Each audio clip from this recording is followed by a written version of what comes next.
That's all Um, right. Thank you.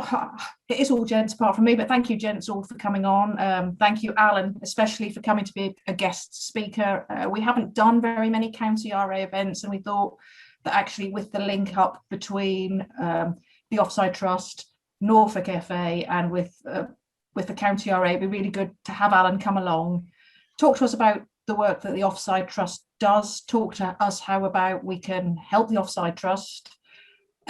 We can signpost people there if they need to. I have spoken to Alan before. He's been on a County RA committee meeting, and it's a difficult story. It's a really important subject, though. It's something that we should not brush under the carpet. It's something that every single one of us need to be aware of. Life is very different now than it was years and years ago, and so in my role as welfare officer, I've come across, not to the same extent as I'm sure Alan has, but I've come across various abuse issues of various things. Once in the past, when I was a welfare officer for a club, I actually helped a family move in the middle of the night because they had a foster daughter whose father found out where she was. So I have had some experience, but obviously nothing like Alan has had, and the work he does. And I think some of us may know the Offside Trust, some of us may be aware of the work they do, but I think just to hear about it kind of firsthand, the various initiatives that are on and the successes that it's had as well. I mean, obviously everything is confidential when it goes to them, so it won't be a case of, well, we Jimmy right down the road had this, that, or the other happen. But I know you've helped quite a lot of survivors of abuse, haven't you, Alan? You know, both personally and as the trust. So if I can just hand over to you, and if you could tell us all about it, please. Good evening, everyone.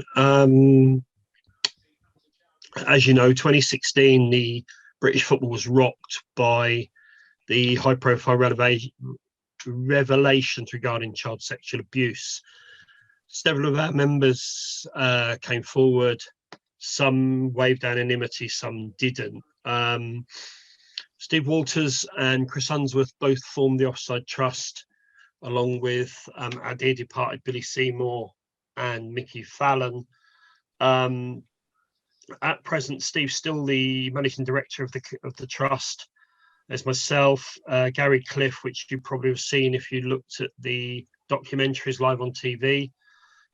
Dion, and we've also have Callum Hancock, a professional boxer. We have about 5 other ambassadors, but they have not waived their anonymity like some of us have. I'll be quite quickly because I know some of you will have some questions. The main aims are to raise awareness and the importance of safeguarding across all sports, not just football, and at all levels. So from child right the way through to adult sport. We aim to provide survivors with advice, guidance, resources to aid their healing journey. I'll go into that a little bit more detail in a couple of minutes. And the main one is to campaign for legal and regulatory changes to improve safeguarding in sport. The awareness of importance of safeguarding, I don't think I really need to go into that. I think you all understand the need to ensure that there is relevant safeguarding in place at all levels, at all sports across there. The Survivors with Advice and Guidance, 5 years ago, I was summoned to go to court where a letter was read out by a member of our family who'd just passed away in prison. In that letter, he detailed how he'd raped me 100 times. So I can't put it more plainly than that. I had a massive downward spiral and sought help from the Offside Trust, who signposted me to all different various organisations, and you now see the person sitting in front of you now. The campaign is really around such things as mandatory reporting, which would give you, or any referees, anyone that comes forward, to give them the safety of being able to report. Some of you might have heard of the story of the dinner lady who reported something and then she lost her job because no one believed it. So that's a main thing. We've also got 3 ambassadors that never actually had their day in court, and That's another thing we're looking at doing. So we're looking to engage with political and judicial bodies to strengthen the legal support and to get the double jeopardy law changed. If you know the double jeopardy law, if you've been to court and you get found, the person gets found not guilty, you cannot retry the case in a sexual abuse way. As for us in Norfolk, we work with Norfolk FA, obviously. We work with our neighbours across the border, Suffolk FA. I'm just about to start conversations with Essex, and so we're going to be spreading far and wide. We work with all the major youth leagues, the Norfolk and Suffolk Youth League, the Norfolk Combined Youth League, of which I'll be attending quite a lot of their cup finals. We work with the Girls League and the Women's Girls Football League, the Sunday League, the Angling Combination, and we're just about to start work with the Northwest Norfolk League as well. So the only league left in Norfolk that doesn't work with us is the Crown Fire, but I believe Simon Barnes is on the case for me on that one. We hold awareness days at certain clubs, and as Tracy said, we've held around 20 events. Of those events, 18 of those events, a person came forward to ask for help. Some more distressing than others, some were a little bit more simpler. We as an organisation signpost people to the correct help. We don't actually give that help because, as you can imagine, we're all volunteers and it would be really, really difficult. We don't have, as yet, we don't have the skills. We have the life skills. We don't have the skills to signpost people. We have some, as you know, some great events going on at present. We've got the Offside Trust Return to Football Cups. I think they've reached, in the Premier Cup, they've reached the semi-final stage, one this evening and one on Saturday, which I'll be going to. And then the Premier, the Intermediate and the Minor Cups will be, I think they've reached the quarter-final stages, which we've done the draws. The finals to them are on the 1st, 2nd and 3rd, and I'll be at every single one. We have another couple of big events out of the county. One team of police officers in Sleaford have organised a football match between two sets of police. So they've raised in the region of £3,500 for the Offside Trust, and we will be in attendance. We're going up for the night. We're going to watch the game and do the presentation, stuff like that. And we're also working with the Kevin Beattie Foundation, who are doing a game where they're going to split the funds between ourselves and the NHS. I've spoken to both the organisations personally, as have many of our things, and it's just incredible that people want to help us in this way. One of the gentlemen within the police service is going through quite a tough time, and at the moment we as Offside Trust are helping him in every way possible. So it doesn't just evolve around us, it's literally to signpost everyone. One of the major initiatives Harvey probably is the new idea around the armbands, which I don't know if you can see them well. Basically, at the John Savage Cup final on I think it's the 9th of June, we will be launching these with Norfolk FA for all the under-18 referees, so people will know that they're a young referee. We launched it in Suffolk. I've yet to get the results. They seem a bit slow in giving me the feedback, but from what I understand, speaking to many, many people, they really think it's an exceptional good idea. I personally have witnessed abuse of a young referee on a Sunday morning when I just went to watch a game, and I know some of you personally, Glenn especially, Tith, some of you, Tracy, obviously, and I know what a fantastic job you do, and you'll see that we tweet quite a lot about the game wouldn't be the same without you. So we, as a trust, we will thank you for everything you do to make sure that the majority of the games are played safely. I've been an ambassador for 2 years of the Offside Trust, so I'm a little bit into my healing journey, as they call it now. So that's pretty much everything I've got to say around the trust. So I'll take any questions. Please don't go quiet on me. I was going to say, if you do have any questions, unmute yourself. I've got some questions that have been pre-submitted, Alan. So if you don't That's mind, fine. I'll ask those while others are thinking of them. The first one, you've actually said that you signpost to appropriate other charities. Are there other charities, other helplines or whatever? Are there any that you specifically work with, or is it a case-by-case basis? Sometimes it might be Childline, sometimes it might be police, I guess. Sometimes it might be rape crisis. It can be anything. We work with the Samaritans, NSPCC, NAPAC. The NSPCC has got a dedicated football hotline that I can share with you later, Tracy, that people in there. We work with the Calm Zone, who have helped me quite a lot around that. We work with the Male Survivor UK, Survivors Manchester, Survivors UK, Childline. Obviously, we work with the FA and the PFA, but the less said about that at present. At the moment, they're a little bit unsure, I think, because of the fallout from the documentary. But on that, one of our directors, the new director Dion, he's now on the FA safeguarding panel, so we're hoping that will push us there. So they're the majority. Then if it's a child, we would normally say Childline. An adult, we'd normally say the likes of Survivors Manchester, or probably the Samaritans in the first instance. I hope that answers that. I'm sure it does. I don't think there's anybody here that answered it.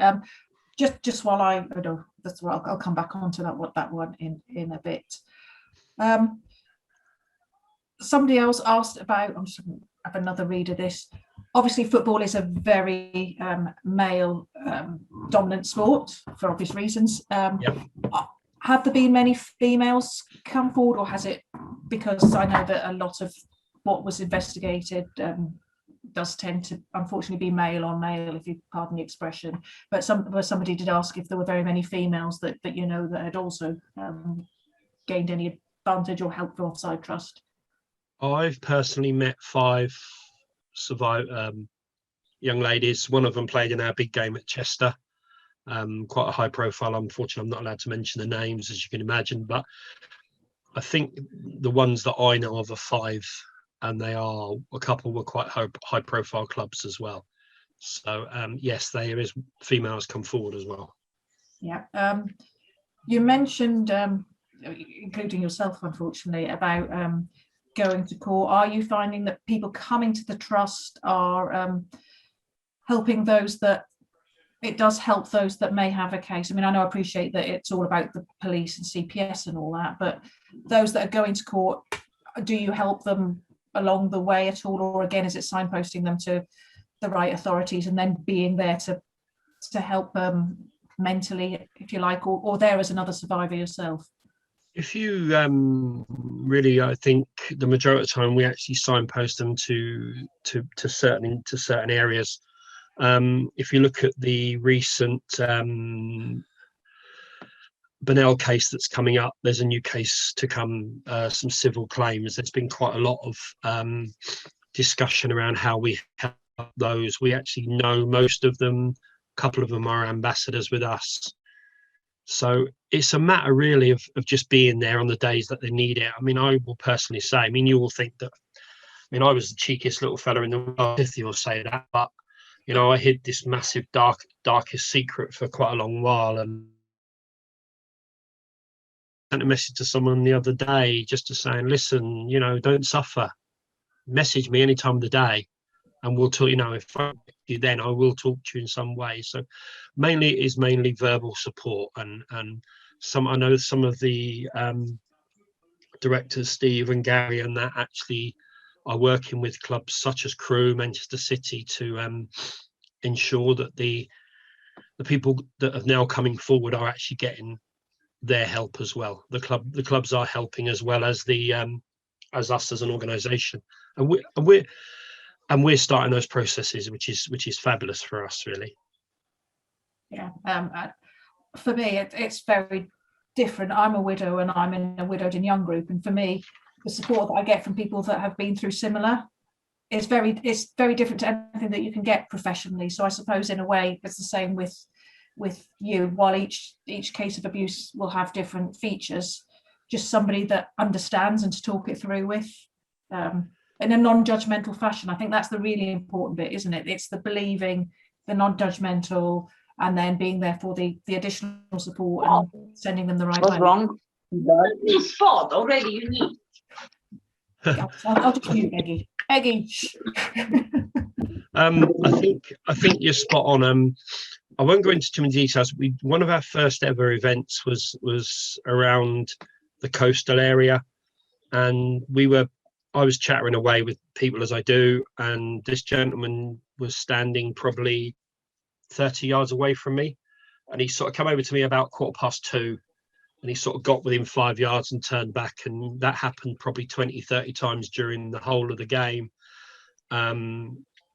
We managed to get him to what we call a safe place where we just listened to him, and it turned out that his daughter was abusing his grandchildren. We managed to get him help the child line. I was unfortunately able to get the police involved as well at the time, but I met him the next day and he looked a totally different person. And the bonus out of all that is his daughter got help as well. It wasn't just about the children. You have to remember it. There's family members. I mean, you would know, obviously, I wouldn't go into it, but your family suffer as much as you do. Yeah. So, yeah. Yeah, no, absolutely, they do. We're all here because of football. We know that the Offside Trust works with other sports.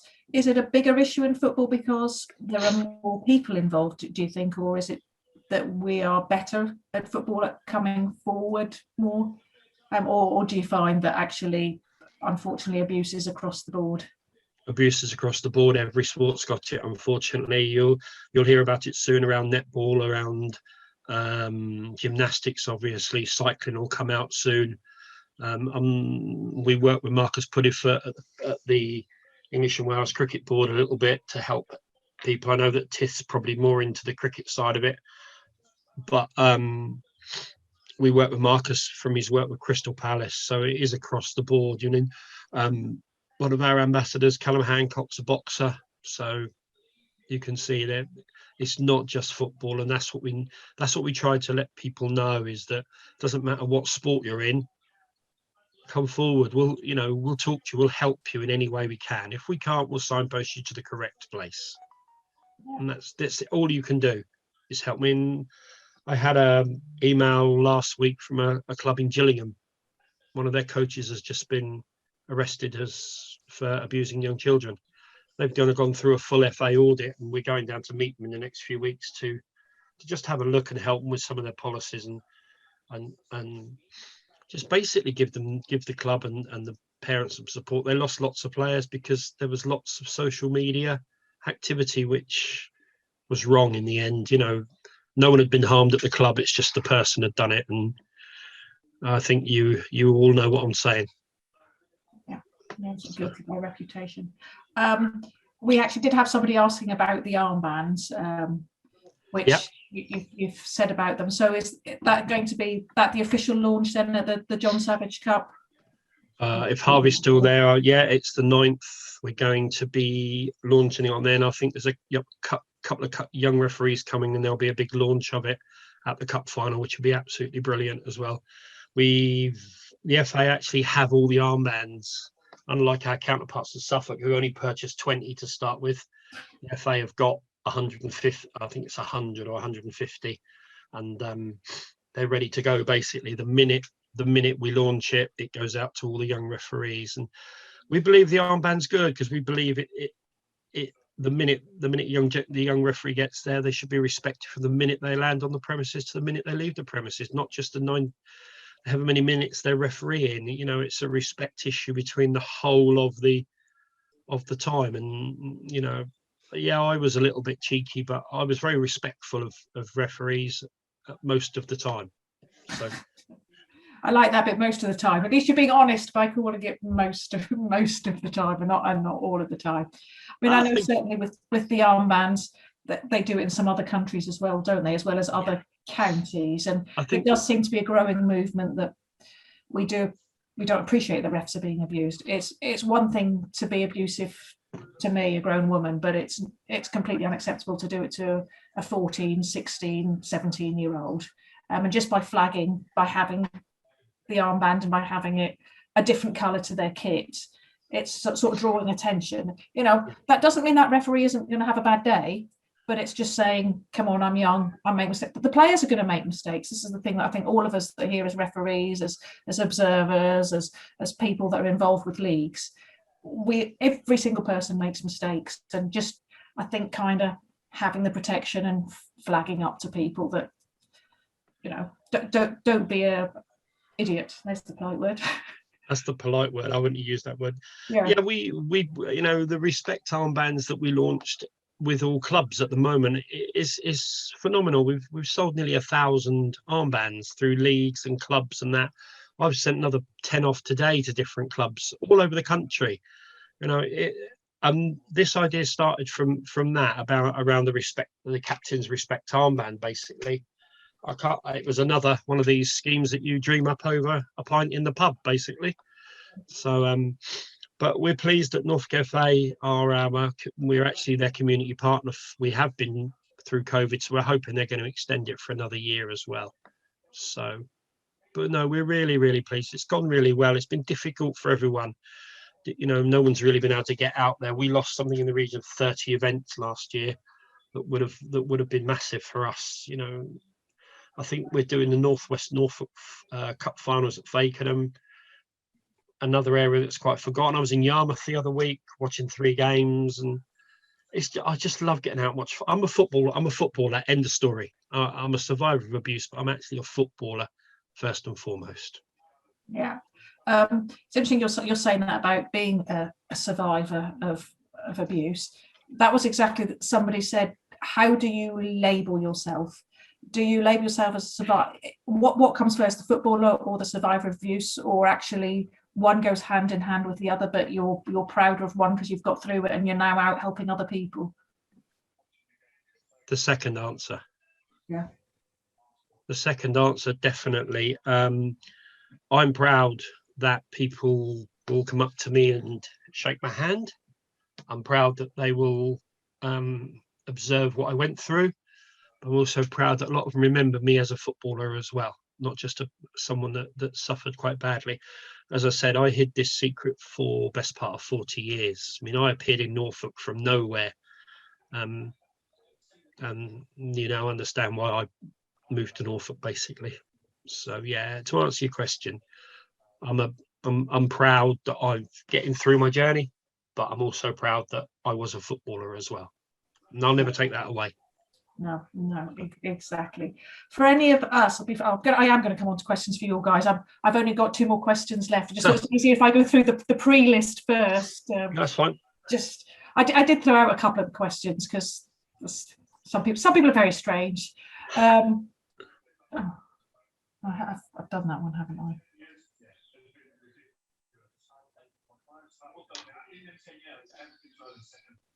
I think that is. I've misread that one. Do any of you have any questions? I mean, I'm sure, as Alan said, don't all go quiet on him. Don't tell him how bad a footballer he was, though, because he might get upset. If anybody does have any questions, please do ask. Anybody? Graham, are you putting your hand up? Yeah, take yourself off mute. Take yourself off mute. I beg your pardon. You're right. You were off mute and then you went back on it. Sorry. Evening, Alan. Hello, Graham. When you go along to games and you're watching games, what do you do? Do you take a stand along that's got the Offside Trust, or how do people know that you're there and what you're actually there for? On awareness days, we've got a full stand with lots of banners and that. It's normally promoted quite a lot on social media before we go. So yeah, people know we're there. Good. I'll also just go to a game just to watch a game as well, and we've got all our ID cards and everything, and people will still come up and talk to you. I mean, I'll put on Twitter that I'm going to go and watch this game and this game, and people will still come up and say, hi, how are you? Is there any way we can help you? I had a phone call today. I'm going to Bungay on Saturday for Caister against Easton in the Offside Trust Cup. And Mr. Daniels at Bungay said, Alan, can we have a meeting for half an hour before the game? Because we want to support you. So Good. To answer your question, yeah, we have. So, you know, we're there. We're fairly much in your face, shall I say? That's good, because that for me is the way it should be. And just if I can ask a further question to that, what's the reaction of certainly when you go to youth games, what's the reaction of the parents that are there? Because all clubs have got safeguarding officers. I've got my doubts about, I won't say the validity, that's the wrong word. Some safeguarding officers do the job really well and embrace it, and I think others are there in name. But what's the reaction of the parents when you're there? They're brilliant. They're absolutely brilliant. I go to many youth games, as you can imagine, and a lot of them come up and say, "Well done, you're doing a fantastic job. You're doing everything." And someone actually asked questions. You know, I did the Norfolk Safeguarding Conference, I think it's about 18 months ago at the UEA, and I actually stood up for the first time live and actually said, "Hello, my name's Alan Arber. I was raped as a 7-year-old." You know, and there for 20 minutes, and unfortunately I was there an hour later. But thanks to Gavin Lemon and a few others, and apparently it was well received. So yes, to answer your question, everyone, whether it's a parent through to even to a grandparent, to just, they all come up and say hi, and you know, you're doing fantastic. And without what you say, we wouldn't learn. We've learned much. I went to Aylsham the other week, and I basically just walked in and said to the chairman, he said, "We're doing everything we think is right." I said, "Yeah, but you've got no safeguarding information there for anyone to see, have you?" And he went, "Oh no, we haven't, have we?" Yeah. It just sometimes takes that little eye away from something, and you know, we're not there to make people frightened of us. We're not there to make people afraid of what we do. We're there to give information, and I think that's been the biggest change in the fact this sort of abuse is talked about more, because there's more information being out there, and we hope we provide as much as possible. And just finally, it was never any trouble to me. Bloody good goalkeeper, but yes, well done, Alan. Thanks, Graham. Cheers. Thank you, Graham. There was one question. I did have one missed, so then I'll come back to the room again. Somebody said if, as a referee, they spot anything that they think might need signposting your way. I've said that I assume that you're quite happy for people to say the Offside Trust is there, and they can at least guide you through it, point you somewhere else, talk you through it, whatever. But you're certainly there for all the refs, whether they're RA members or not, aren't you? That actually we're here for everyone in East Anglia. It's not just, we're here for every single person. If there is an issue they feel that they want to signpost to us and we can help them, we will. If not, we'll push them we'll signpost them to the correct areas. So yes, I'm quite happy for you to share my Twitter, anything like that, with anyone, and I'm quite happy with that. We're now in the process of sorting out actual Offside Trust emails, so it doesn't go into your normal email box, it goes into a special one. Once we get that, I think mine will be up tomorrow, so I'll get that to you as well, so you can put it down to everyone. Okay. Yeah, no, that'd be excellent. Good, thank you, Alan. Does anybody else have any questions for Alan? Ralph, yes, take yourself off mute. Yeah, you are off mute. Please ask. Oh, you're back on mute, Ralph. What is it? There you are. You're off. You're off. No, again. you're off. Yeah, we can hear you, Ralph. No. I can't. He's on mute. That's it. Hello, Ralph. Yeah. Is that all right? Right. I thank Alan for his honesty and the way he's put things. That takes a hell of a lot of doing. It frightens me to hear of so many bodies having to operate to address the issues. I think that's absolutely frightening. And we're always addressing a need. What can we do as a society to stop these things happening in the first place? I know that's an extremely difficult question, But is there one thing we could all do which could try and reduce the overall number of cases of abuse and what is happening and the need for safeguard? What can we do? You know what I would say? Education is the only way you're going to get through it, Ralph, really. The more you can educate people, the more the FA can educate people within their referee courses. As I said to Gavin, I'm welcome to come and talk to any referee courses they run around it. The only way you'll ever get a modicum of can't think of the word. You know, you'll get a modicum of people understanding is to educate them, explain to them their actions and why.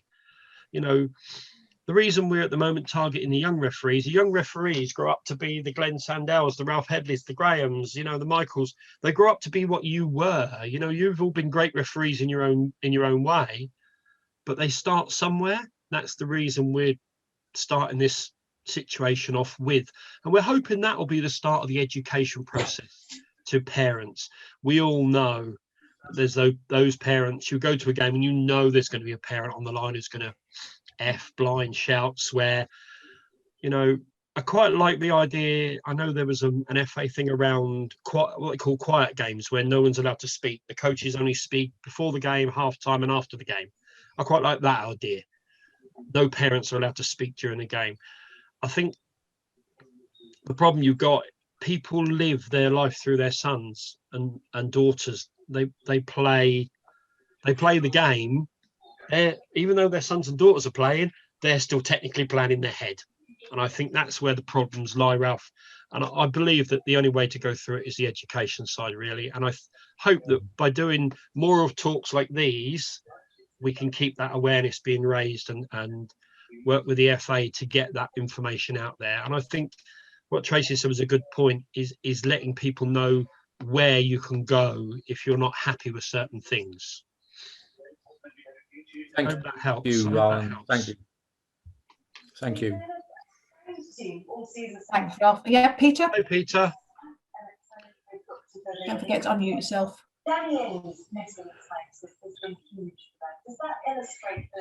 Danny. Yeah, that's it.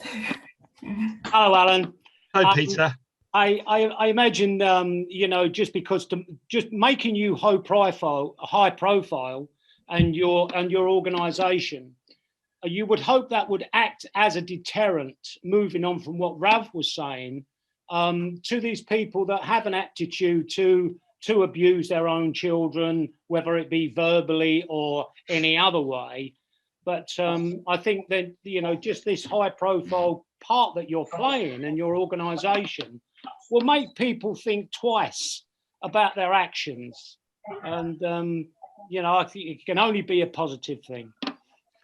I think you're right, Peter, in what you say, but I'm really sorry to say that there'll still be that minority that think they can get away with it week in, week out. And that's, as Ralph kindly said, that's the amount. They're the ones we need to target to educate them that it's not all right to do this and not all right to do that. You know, one of our mottos is basically people should play sport in a safe and happy environment. You know, I played my best football when I was happy. Trust me, really did. And I played at some great clubs where I was exceptionally happy, made many friends over many years. And I think you're right. That element of education that Ralph talked about as well needs to be deeper than it is now. And I hate to say it, we don't do enough. We need to do more. Okay. Hi, Ken. Hi, Ralph. Oh, sorry, Alan. Hiya. Alan, I'm from Ireland. We have what we call a child welfare officer with most of our clubs. Well, with all of it, it was a requirement. But me being an observer, but I'm also on the discipline committee. It's taken as a joke. The role is taken as a joke. There's no standing in the club. It's just who can we put into that position, and it's just. Well, about 4 or 5 years down the road, and still there's no standing in the club. So my question to you was, how did you, like, you have safeguarding officers there, how do you make them have a good standing in the club? I don't know. Do you know what? You've done me. I apologise. No, it's fine. Sorry, because you were doing so well, and I have to we admire actually- you. I have to admire you. I know I don't know you, but I have to admire you because it's not easy, and it's certainly not easy talking to a load of old men like us. So fair play to you. Good man. I think it then goes back again. We work with the leagues now, we work with the clubs, and their safeguarding officers can come to us with any problems they've got. Now, I understand what you're saying, and I understand that people take on the welfare officer job and they think it's this. They don't realise there's a massive. What's the word I'm looking for? A responsibility to take on that role. There's a massive responsibility. If you're a welfare officer, you're a welfare officer for a reason. We are teachers, so they understand it. I think the ones you're saying about is the ones that literally, oh, I'll do it just so they can be there on a Saturday, or maybe get I don't want to say get a free ticket to a cup final, but you understand where I'm going. That they take 90% of people in local sport are volunteers, and we need to respect that. And I think that as long as we can work with them to bring them the correct information, or let them know where they can get information from, I think we're starting on the right path. You'll never be on it totally, but at least you can get on the right path, Ken. I think that's what you're getting at. Thanks. I think your major point is we are all volunteers, and it's hard to give somebody a role that has such responsibility. But here we seem to have missed the trick that it is responsible. It's like ticking a box. Yeah, I think you're right. I think a lot of clubs do tick that box by that. I know that the Norfolk Suffolk Youth League have what they call respect welfare officers, working to put a system in place with them that we hope to be able to bring down to other leagues as well, where they'll, so we're hoping to get some education, should we say, in place with them. We struggle to get referees for every game, so we won't get welfare officers. Well, you'd be surprised. Well, come here, every journey is one step, so. Yeah. Little steps. Yeah. But let's just say in 5 years, the little steps have really grown in Norfolk and in East Anglia, and doing things like this will only make it bigger and better. Well, keep up the good work, fella. Thank you very much. Very kind. Okay. Right. I am going to say that is us coming up for almost 15:15. Oh, have you got a question, Stuart? Okay. Go on then. As long as it's not a long one. Can't hear you, Stuart. Can't hear you. Have you got your headphones talking to you? Sign language? Can anybody do sign language? British Sign Language? Can you hear me now? Yeah, I can hear you now. Yeah. Yeah. What's the age range of people involved in the trust? By the way, it's nice to see another goalkeeper here. The reason I'm sort of asked is just looking at the average age of people here. Is somebody who's more of a granddad figure easier for somebody to approach you than if you had some 19, 20-year-olds involved on your stand, wherever? We have a young gentleman that's going to start working with us in the next few months, who's only 25, 26. He does safeguarding training with the Scouts and the Girl Guides at present. So we have all age ranges from that age all the way up to old people like me. So we're across there, but I can't remember, you said something at the start. One of the biggest things about our journeys is the fact we've all taken it upon ourselves to actually tell our story, to make things better for people. We get criticised on the odd occasion. We're not perfect. We still suffer those dark, dismal, horrible days. My partner will tell you that she wakes me up at 3 o'clock in the morning where I'm screaming and fighting with people, and there's no one in the bed apart from me. So Same as when you're in the penalty area, though. yeah, I was a little bit lively in the penalty area, but to be fair, to be honest, one thing I'd like to say, we don't know everything.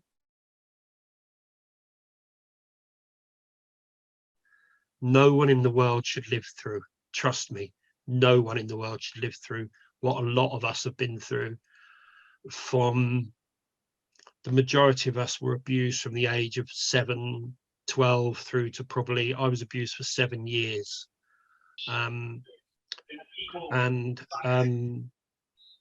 It's difficult, this bit. Ambassadors and directors are the same. They had promising careers destroyed by controlling paedophiles, basically. And I'll never forget one thing before I go is my dad passed away, and the last words he said to me was, "Sorry, son, I didn't protect you. I had one job in life and I failed." And I'll leave you with that thought.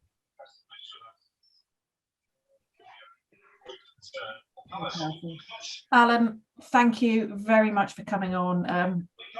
I don't like to say you're entertaining, because I think that's the wrong expression with what we're talking about, but you talk from your heart, clearly. It is all part of your journey, I guess, coming to talk to people like us and let us know that you're there. But thank you for your time tonight. If you can send me on a couple of those bits and pieces we've talked about, I'll email you like after the meeting. But I know a couple of us did give you a round of applause. But no, gents, thank you very much, Alan. We do really appreciate it. And while I hope none of us ever need to speak to you professionally or in your capacity as you are, knowing that you're there, knowing that you're a face in Norfolk football as well, I think is great. Yeah. So what we'll do is recirculate the details around all the members as well, and your new email address. I know 1 or 2 referees have contacted me about they want to wear our logo on the sleeve of their shirts, but I think we're still awaiting FA confirmation that can be done. But that would be something I'd love to see, you know, our logo on referee shirts, because I think it would then show that you're part of our journey as much as we're part of your journey, basically. Absolutely. All right, well, thank you for listening. All right, thank you very, very much, Alan, and I know we'll be in touch. Thank you all for listening. Thank you. Right, thank you, Alan. Thank you. Bye-bye. Bye-bye. Cheers.